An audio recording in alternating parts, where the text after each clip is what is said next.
Buenos días, chicos. Pues vamos a iniciar la clase de ciencias naturales. Veamos un poco el tema que tenemos de la clase es diferencia entre célula eucariota y procariota. Veamos qué tipo de células eucariotas nosotros podemos diferenciar. La animal y la vegetal, pero ¿cuál es la célula animal? Bueno, nosotros somos parte del reino animal. Entonces tenemos la célula animal y las plantas la célula vegetal. Más tarde vamos a ver un poco acerca de la célula vegetal, pero ahorita vamos a diferenciar entre eucariota y procariota. Eucariota se denomina de esta manera ya que posee un núcleo verdadero y procariota porque no posee un núcleo definido. Vamos a ver entonces, acá está una imagen, la que usted puede apreciar. Tenemos en el lado izquierdo una célula eucariota, que todos ya sabemos las partes principales, ¿verdad? Las mitocondrias, el nucleolo, el núcleo, los ribosomas, el aparato de Golgi, también tenemos la membrana plasmática, pero al lado derecho se encuentra la procariota, donde esta consta de un nucleoide, una cápsula, un flagelo se le denomina a la parte de acá de la cola, tenemos una pared celular, una membrana plasmática y tenemos a los ribosomas. Y usted va a decir, señor, pero los ribosomas cumplen la misma función. Vamos a ver más adelante en eso. Veamos. Dentro de las células animales tenemos estos tipos. Tenemos las de tipo fusiforme que conforman al músculo liso. Observe la forma. Nosotros somos seres pluricelulares porque nuestra célula no siempre es de la misma manera. En cambio, los seres unicelulares solo tienen un tipo de célula. Tenemos, decíamos, la del músculo liso, estrelladas como las neuronas, están acá en nuestra cabeza, las esféricas como el óvulo. Solo que debemos de aprender a diferenciar entre dos tipos de células, las células somáticas y las células sexuales o las células de las gónadas. ¿Qué tipo de gónadas? Bueno, ovarios y testículos en el caso de los varones. Pero tenemos acá las células sexuales, tenemos a las esféricas, que es el óvulo, y tenemos a las filiformes como los espermatozoides. Óvulo todos sabemos que es la célula sexual femenina y el espermatozoide las células sexuales masculinas. Tenemos a los cilíndricas que acá encontramos un músculo de los músculos estriados. Tenemos a las poligonales que son las células del hígado y también tenemos a las planas que son las células de la piel. Tenemos a las ovaladas como los glóbulos rojos. Tenemos también las células óseas como también como lo son de los huesos. Ahora bien, ¿cómo es una célula procariota? Procariota significa antes del núcleo, o sea, no posee un núcleo definido. Tiene ribosomas, está el nucleoide, que es el ADN bacteriano, que el núcleo está disperso en toda lo que es la membrana. El plásmido, vea, tenemos a los flagelos, que son los que hacen que se mueva esta célula, la cápsula, la pared celular, la membrana plasmática y están los cilios, que son estos pelitos que están acá. Pero veamos, ¿dónde se encuentran este tipo de células? La célula animal se encuentra, eucariota se encuentra en los reinos de el reino animal, reino vegetal, reino fungi y está también en el reino protista, o sea, los protozoarios, pero tenemos acá el reino de las bacterias o el reino monera y tenemos el reino de las archeas. ¿Por qué? Porque no poseen un núcleo, no presentan organelos, son membranosos y presentan ribosomas. Ahora bien, célula procariota, para que usted lo tenga bien claro, significa célula sin núcleo definido. Su material genético se encuentra disperso en el citoplasma. El tamaño que ésta tiene está entre 1 y 10 micrones, es muy pequeña. La forma puede ser esférica, pueden ser bastones, pueden ser espirales, aunque son unicelulares y pueden formar colonias, por ejemplo los estafilococos. Tenemos también que la división celular de esta se genera principalmente por fisión binaria. No hay un uso mitótico ni microtúbulos. En la división celular de la célula procariota simplemente se desprende. División celular sería en este caso la fisión binaria, pero en la célula eucariota acá se dan 4 fases principales para la división celular, como lo que es la profase, metafase, telofase, anafase y telofase. Son 4 fases de la división celular.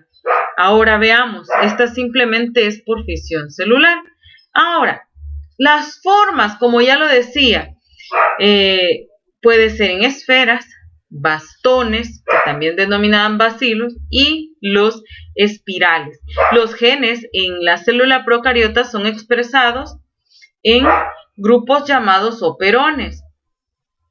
También tenemos de que los ribosomas son muy pequeñitos y el flagelo está formado, la colita está formado por proteínas que se denominan flagelina. La pared celular siempre está presente, si usted observa, tiene una pared celular, podríamos decir que es difícil de atravesar esa pared celular. ¿A qué dominios pertenece o reino de la naturaleza? A las bacterias y las archeas, bacteria o monera, ¿verdad? Y algunos ejemplos de esto, como les mencionaba, son los estafilococos. Ahora veamos, en la célula vegetal vamos a definir célula vegetal y célula animal, pero la célula vegetal entonces, ¿qué tipo de célula pertenece? Siempre es una célula eucariota. ¿Por qué? Porque posee un núcleo definido. ¿Y la célula vegetal tendrá las mismas funciones, los organelos? Claro que sí. Ahora bien, hay algo que es muy distinto a la célula animal, o sea, la célula de nosotros, es el cloroplasto y la doble membrana o la pared celular que ésta tiene. Ahora, la vacuola también es parte de esas diferencias que tiene la célula vegetal. ¿Por qué? Porque observe, la célula vegetal contiene una vacuola mucho más grande. ¿Para qué? Para almacenar mayor sustancias de reserva. Recordemos de que las plantas realizan la fotosíntesis, ya vamos a ver eso, y que tiene que tener sustancias de reserva, o sea, fabrican su propio alimento. Pero el cloroplasto, ¿qué hace, señor?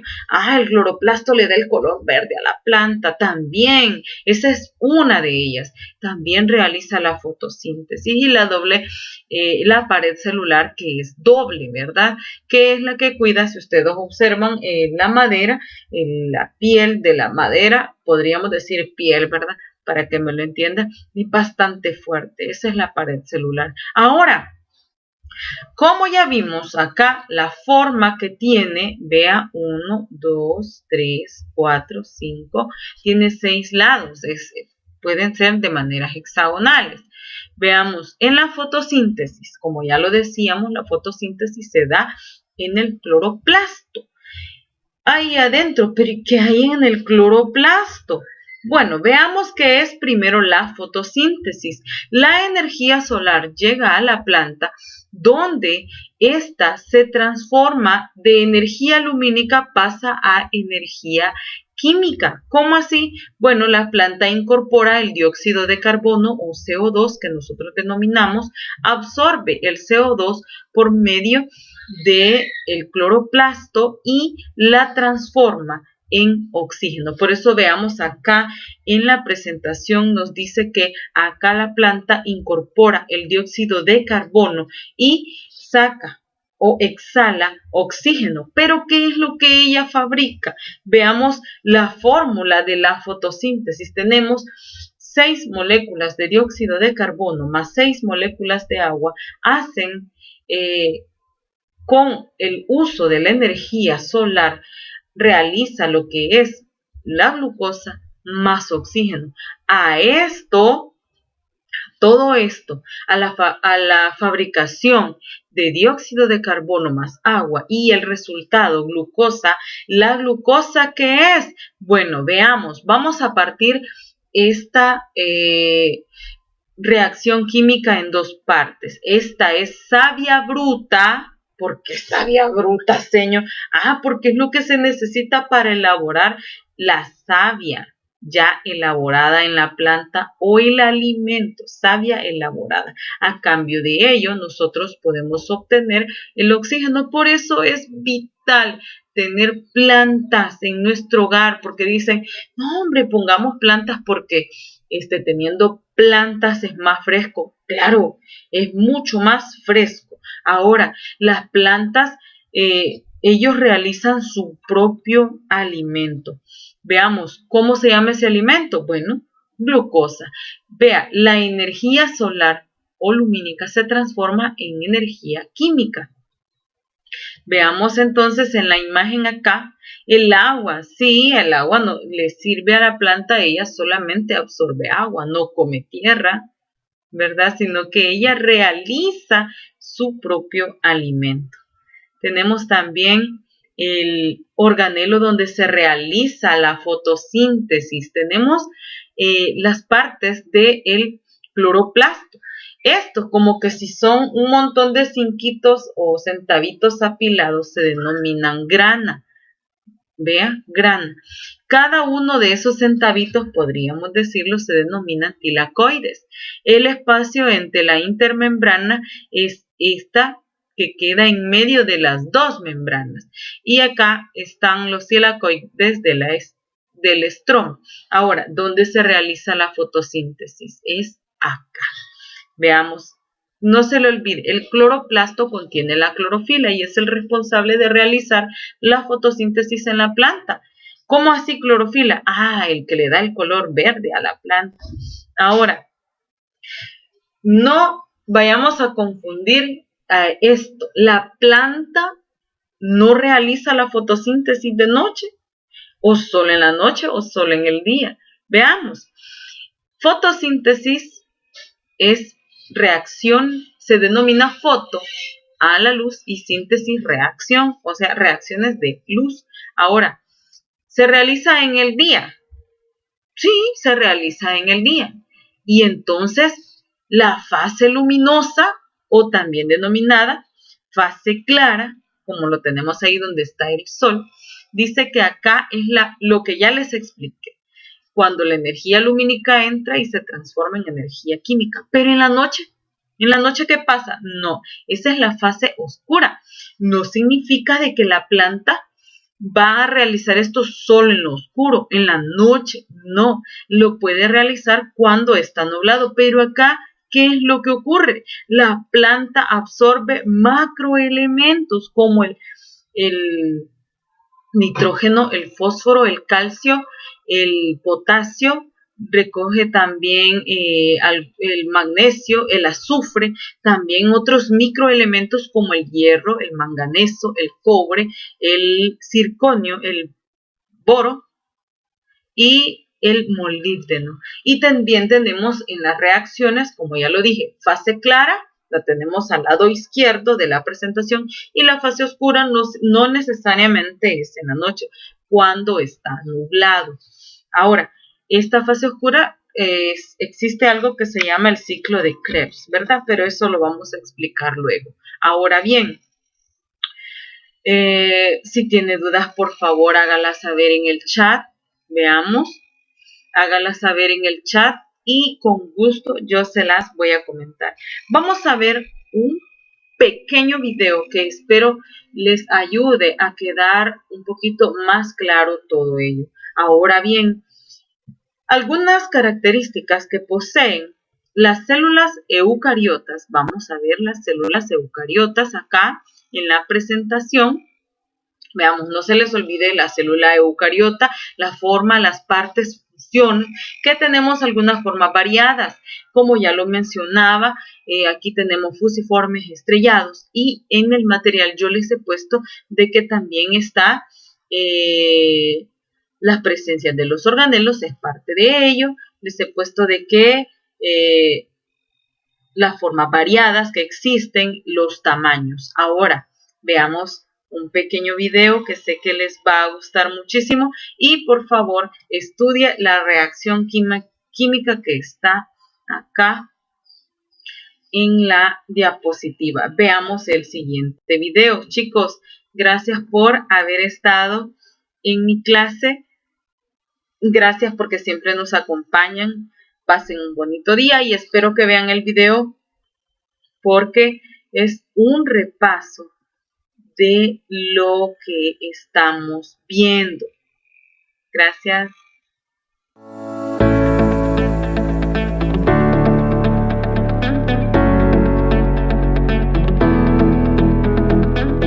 Células procariotas y eucariotas.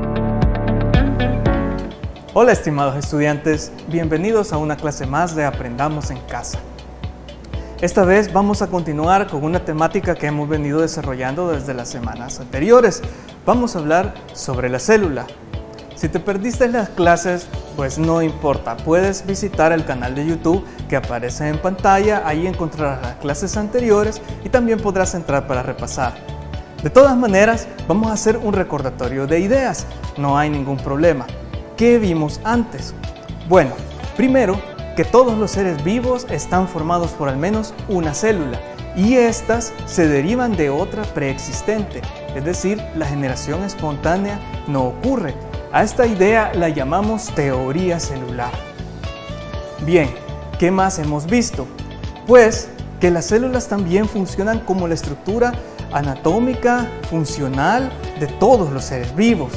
Para que esto sea así, conviene ver a la célula como si fuese un sistema y no solo como una casilla. Este sistema puede hacer una gran cantidad de funciones, las cuales son extremadamente diversas, pero que podríamos agrupar en 4 categorías principales. ¿Cuáles son estas categorías?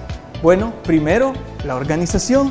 Como puedes notar, las células están altamente organizadas. Esto viene desde su material genético. ¿Qué más podemos ver? Las células necesitan energía, a esto se le llama metabolismo.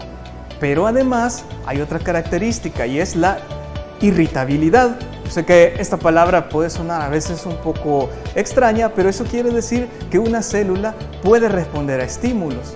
Eso significa irritabilidad. Y por último, otra muy importante es que las células pueden reproducirse. Y eso se relaciona con lo que vimos antes, que una célula viene de otra preexistente. Pues bien, ahora vamos a profundizar básicamente en la anatomía que tienen estas células y cómo se fue descubriendo. Para ello, haremos como siempre un repaso por la historia. Veamos. ¿Recuerdas a Anthony van Leeuwenhoek? Pues también fue la primera persona que observó a las células más pequeñas que se conocen, las bacterias. Lo hizo apenas unos años después que Robert Hooke en 1683 viera las primeras células con un microscopio que él mismo había construido. Inicialmente, Leeuwenhoek no fue tomado en serio, ¿sabes? No fue el típico caso de un genio renacentista ni de un científico pionero. En realidad, Leeuwenhoek no estudió ciencias, fue comerciante de telas, contable y trabajador municipal. Fue en el negocio de las telas que tuvo el primer contacto con microscopios simples, pero luego sorprendería al mundo con el suyo propio. Sus lentes eran las mejores y tenían suficiente tiempo para observar. envió cientos de cartas a la Real Sociedad de Londres con sus observaciones y dibujos. Con ellas, obtuvo el apoyo del difícil Hooke y de otros personajes importantes de la época. Leeuwenhoek hizo el primer registro de las bacterias al observar sarro dental. También observó protozoarios del agua del río. En conjunto, llamó a estos pequeños seres animáculos. Ahora sabemos que las primeras son células procariotas y las segundas eucariotas, por lo que son muy distintas. Un hecho muy curioso es que Leeuwenhoek se llevó el secreto de sus lentes hasta la tumba, pero donó casi todos sus microscopios al morir, muchos de ellos completamente nuevos. Aún así, hubo que esperar siglos para que se hicieran avances sustanciales en la estructura anatómica de las células. Por ejemplo, el nombre de bacteria sería introducido más tarde, en 1828, por Christian Ehrenberg, quien de hecho escribió unas 400 publicaciones. En 1831, Robert Brown nota la existencia de un cuerpo común en las células, al que llamó núcleo, aunque no pudo explicar su función. Además, pensaba que todas las células lo tenían. Notablemente, describió también el movimiento de los cloroplastos. El estudio sistemático de los organismos unicelulares cobra sentido de la mano de prominentes científicos como Ferdinand Kohn. Esta persona fue instruida por el propio Ehrenberg. Usando un modelo de microscopio personal, hizo grandes aportes. Por ejemplo, corroboró hipótesis planteadas por Louis Pasteur y John Tyndall, padres de la microbiología, en el derrocamiento de la generación espontánea. Por si fuera poco, colaboró con Robert Koch para el tratamiento de enfermedades contagiosas. Entre 1849 y 1872, Kohn fundó el primer instituto de fisiología vegetal del mundo, encontró las diferencias estructurales entre procariotas y eucariotas, clasificó a las bacterias por su forma, encontró las semejanzas entre algas y plantas e incluso estableció el uso de medios de cultivo estériles. Por todo esto, se considera padre de la bacteriología. Increíblemente, el término procariota es aún más reciente. No está claro cuál fue su acepción inicial, pero la distinción clara entre procariotas y eucariotas se atribuye a Roger Steiner en 1962.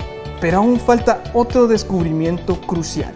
En 1977, Carl Woese sustenta que existen dos tipos de procariotas, las bacterias y las arqueas. Son tan diferentes entre sí como un procariota lo es de un eucariota. Estos microorganismos se ubicaban antes como bacterias y aún son difíciles de clasificar, pero cada día se entienden mejor. Pues bien, hemos hablado de que existen dos tipos de células, la procariota y la eucariota, y cómo se fue descubriendo cada una de sus estructuras. De hecho, es en esto que vamos a profundizar más adelante, ya que estas estructuras están relacionadas también con la estrategia que tienen los procariotas, como con la estrategia que tienen los eucariotas para desarrollar todas sus funciones. Veamos. Podríamos decir que la célula procariota es aquella donde es posible observar únicamente los elementos mínimos que permiten la vida. Si recordamos, las partes infaltables en la anatomía de una célula son la membrana plasmática, el citoplasma y el material genético. Este, obviamente, con su maquinaria de funcionamiento, como es el caso de los ribosomas. Bien, la célula procariota típica posee estos tres elementos y usualmente una pared celular. Esta pared es una estructura rígida proteica, una protección que mantiene su integridad física. ¿Por qué perdería su integridad física una bacteria, por ejemplo? Pues por la enorme diferencia de presión en su medio interno. Recordemos que el mundo dentro de una célula es completamente diferente al exterior. Esto es posible gracias a la membrana plasmática, una estructura dinámica que limita lo que puede entrar o salir de una célula, pero que es permeable al agua. La gran cantidad de moléculas orgánicas y otras sustancias, tales como sales dentro de una célula, implica que el agua circundante se verá forzada a entrar por ósmosis. Esto lo vimos en nuestro primer experimento. Si la pared celular no existiera, una bacteria se hincharía hasta explotar por exceso de agua. la pared celular evita esta explosión mientras soporta una presión interna de hasta unas 4 atmósferas. Otra característica notable de un procariota es la ausencia de núcleo, de donde deriva su nombre. El ADN se encuentra en una región nuclear, más o menos al medio de cada célula, formando un único cromosoma circular. Los cromosomas son asociaciones muy compactas entre moléculas de ADN y proteínas, lo que permite la organización y protección del valioso material genético. Que los procariotas tengan un único cromosoma laxo significa que el ADN posee poca cantidad de proteínas asociadas, de manera que su lectura y replicación pueda ser inmediata. Pero además, el cromosoma circular le permite a la célula leerlo en ambas direcciones de manera simultánea. Como resultado, las bacterias generan respuestas muy rápidas al ambiente, incluyendo su reproducción masiva. Por otro lado, los ribosomas son indispensables para poner en funcionamiento las instrucciones contenidas en el material genético. Por lo tanto, es un elemento común a todas las células. Cada ribosoma está compuesto por subunidades de ARN, otro tipo de material genético procedente del ADN. Es en los ribosomas que se producen las proteínas, por ejemplo, las que forman la pared celular, las de la membrana plasmática y las que protegen y leen el ADN. Muy bien, tenemos la estructura básica de un procariota, pero ¿cómo se desplaza? Con flagelos. Estas estructuras en forma de látigo están formadas también por proteínas y aunque sobresalen de la pared celular, se controlan desde el citoplasma. Las bacterias rotan los flagelos como si fueran hélices de una lancha para generar impulso motriz, lo que les permite desplazarse. Una bacteria puede tener varios flagelos. Si pudiste notar, no hicimos mucha distinción entre las características de las bacterias y de las arqueas. Esto es así porque sus diferencias, aunque son profundas, son de tipo molecular y no tanto de tipo anatómico. Ahora bien, para hablar de las células eucariotas, sí vamos a hablar y a profundizar en la anatomía de cada una de ellas. Va a ser bastante teoría, pero no te preocupes, vamos a ir por parte. Acá tenemos unos modelos de células eucariotas y lo primero que vas a notar es una increíble complejidad de estructuras. Es la característica que llamamos organización. Si empezamos desde adentro hasta afuera, lo primero es el material genético, que es una de las partes más importantes. Acá se puede observar cómo una célula eucariota tiene su material genético fragmentado en distintas moléculas muy compactas, y a esto es a lo que llamamos cromosomas.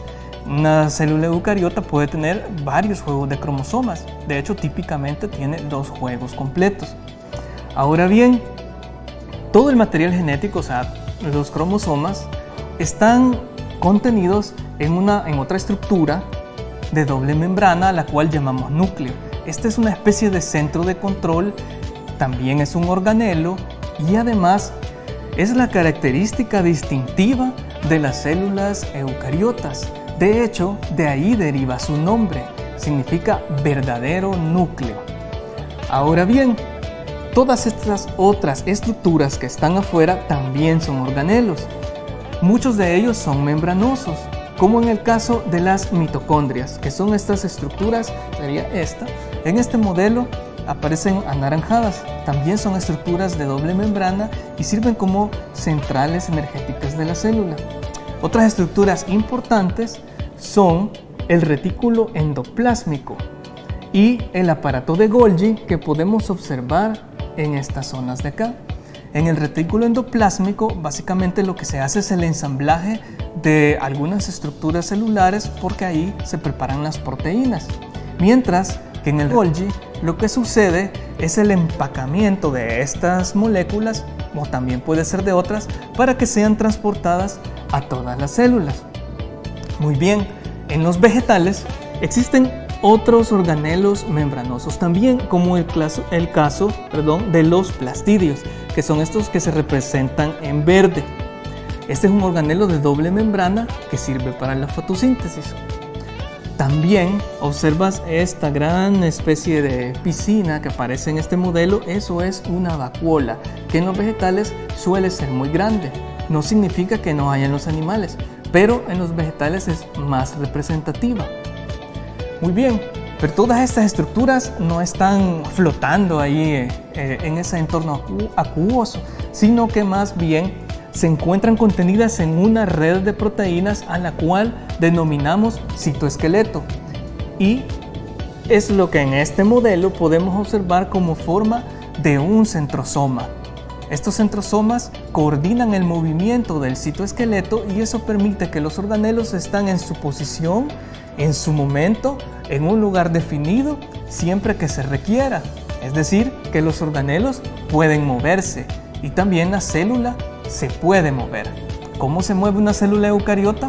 Pues para eso necesita otras estructuras de locomoción que no aparecen en el modelo, pero que podrás ver como forma de flagelos, en forma de cilios y en forma también de pseudópodos.